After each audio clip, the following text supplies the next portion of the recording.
Hey guys, Jeff here, Dice Setters. I am still giving these away. This is the last week that you can enter to win. Look at last week's video. It'll tell you the directions. Even if you just go to the title and push the little button, it'll go down. There's 4 questions. Answer it. That'll get you entered to win these titanium dice.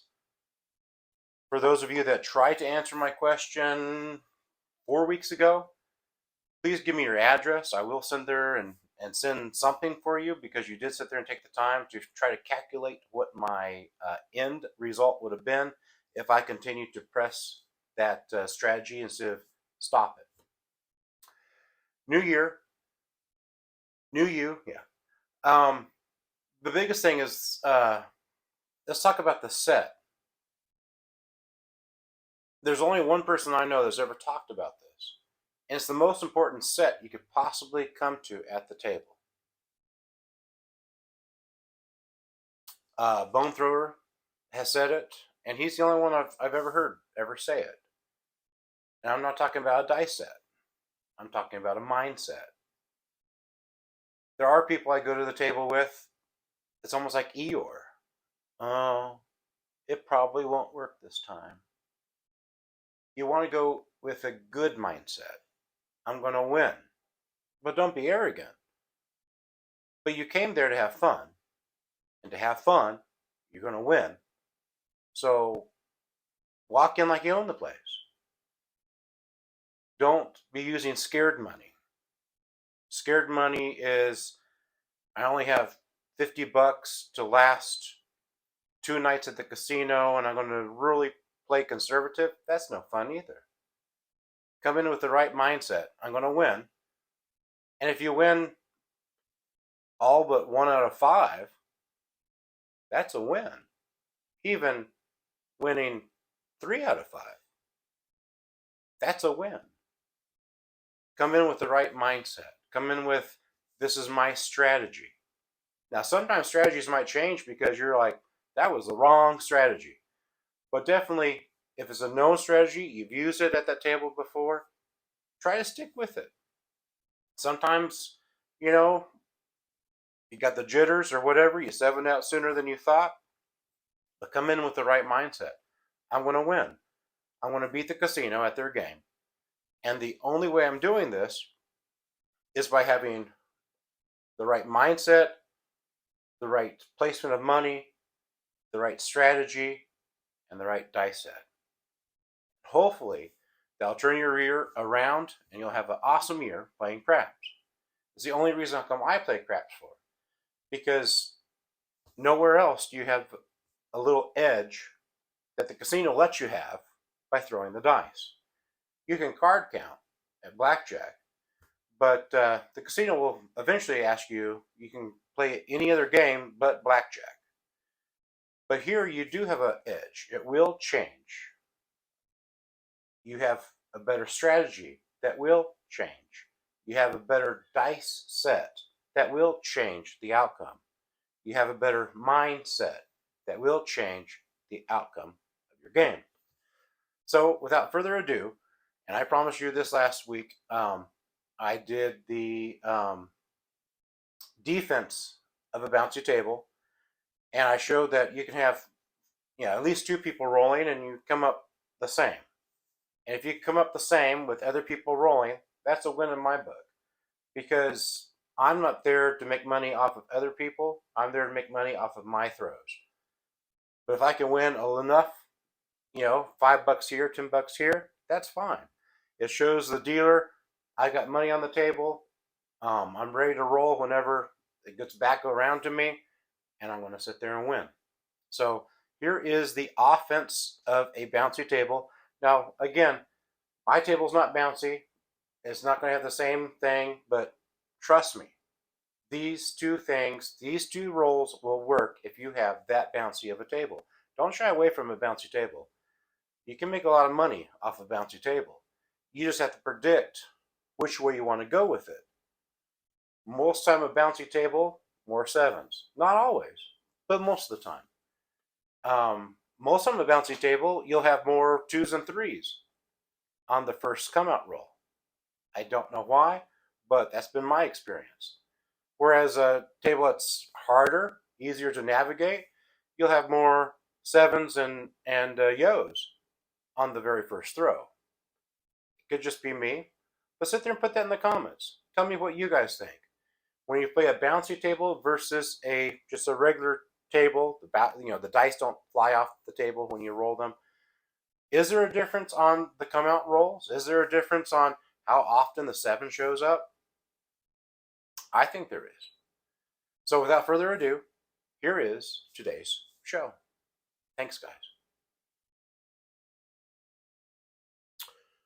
All right, guys. I'm going to show you the two rolls I know how to do on a bouncy table. You say, how do I know if it's that bouncy of a table to use these two rolls? The biggest thing is if your landing zone is normally here and it hops over the table, and you're like, well, I'll lower my roll just by a little bit. And you lower your roll just by a little bit, and it has the same thing. It bounces over the table. That's when you know you have a too bouncy of a table. To dice it correctly, you can sit there and bring your landing zone back here, or even as much as here, so that it won't bounce over the table. But there are two rolls that you can do, and I have gotten the tall and the small and the tall, small, all, however you want to say it, on some of the most bounciest tables that there are in Vegas. One being the Win, and I have not gone to the Win in, I don't know, 2 or 3 years, so I don't know if their table is still that bouncy. And there is a bouncy table at Ellis Island as well.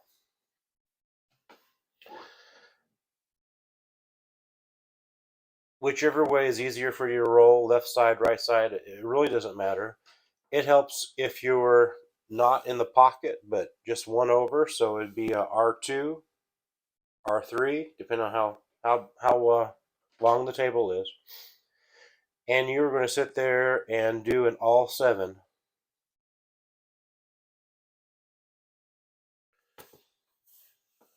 There's two ways of doing this. You're just going to sit there and scoot it across, or pick it up slightly and then sit there and send it down the line. One thing I did notice at the Win, oh, excuse me, it wasn't the Win, it was Westgate.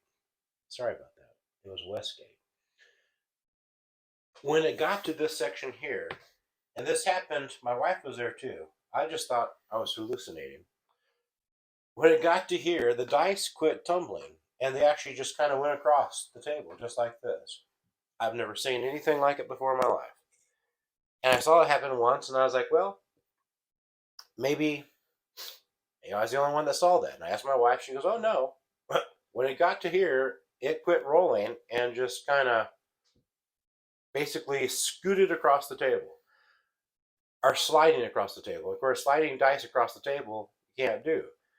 But I've never seen it tumble, and then slide the whole entire distance from here to here, and then continue to tumble. That's just a side note, but I've never seen it since. That's the only table I've ever seen that to happen. So we do have our hard way set here. 1, 2, 6, 5.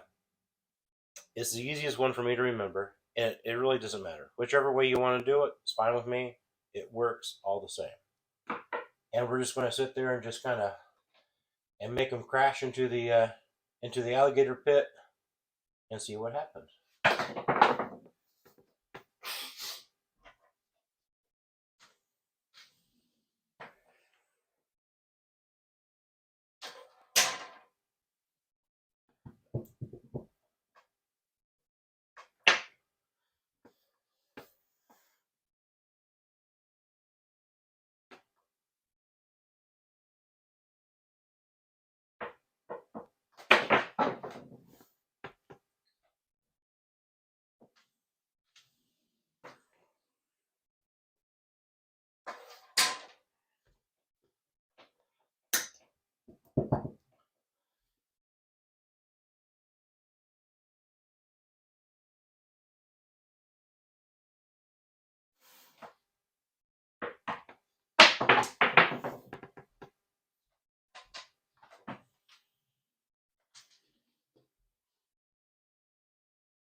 And that one there was a 7. I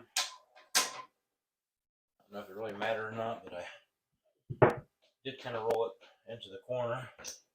1, 2, 3, 4, 5, 6. So you have that. Of course, my table is not bouncy, so it's not going to show you the same effect as if you're playing a bouncy table. The other one, same dice set, and I use this every time I play the game, the table at Ellis. And I'm using the cut edge of the dice, and you just kind of want to not slam the dice into the wall, but just have them just kind of coast in there. And the table's so bouncy, sometimes they don't even make it to the end. Well, that was a bad throw. I'll try to improve that one again. Should have been more of a rolling than that was. But you kind of make it want to roll.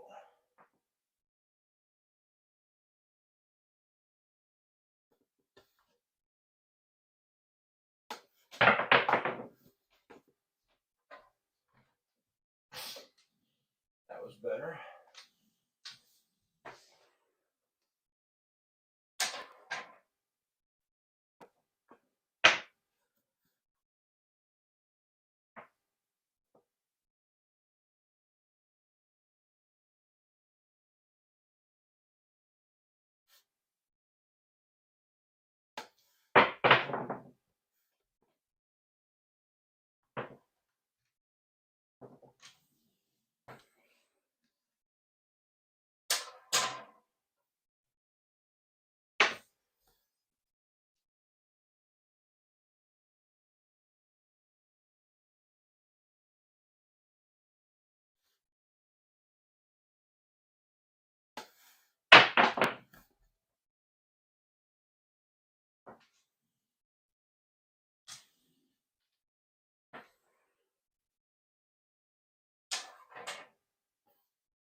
And there went a 7.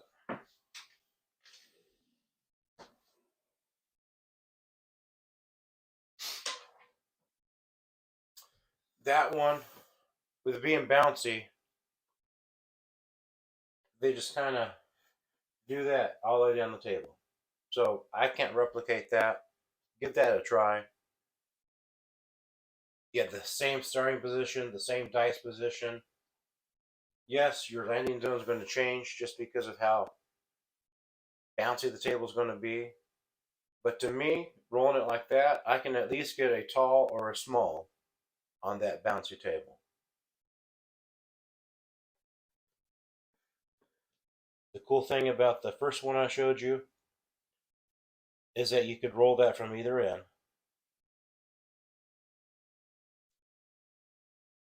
You could be standing on the right side or the left side. You could even, however you want to, but I found that inline works better. And again, I can only tell you from the 2 places I've been that had bouncy tables. This is the offense of a bouncy table. Don't shy away from a bouncy table.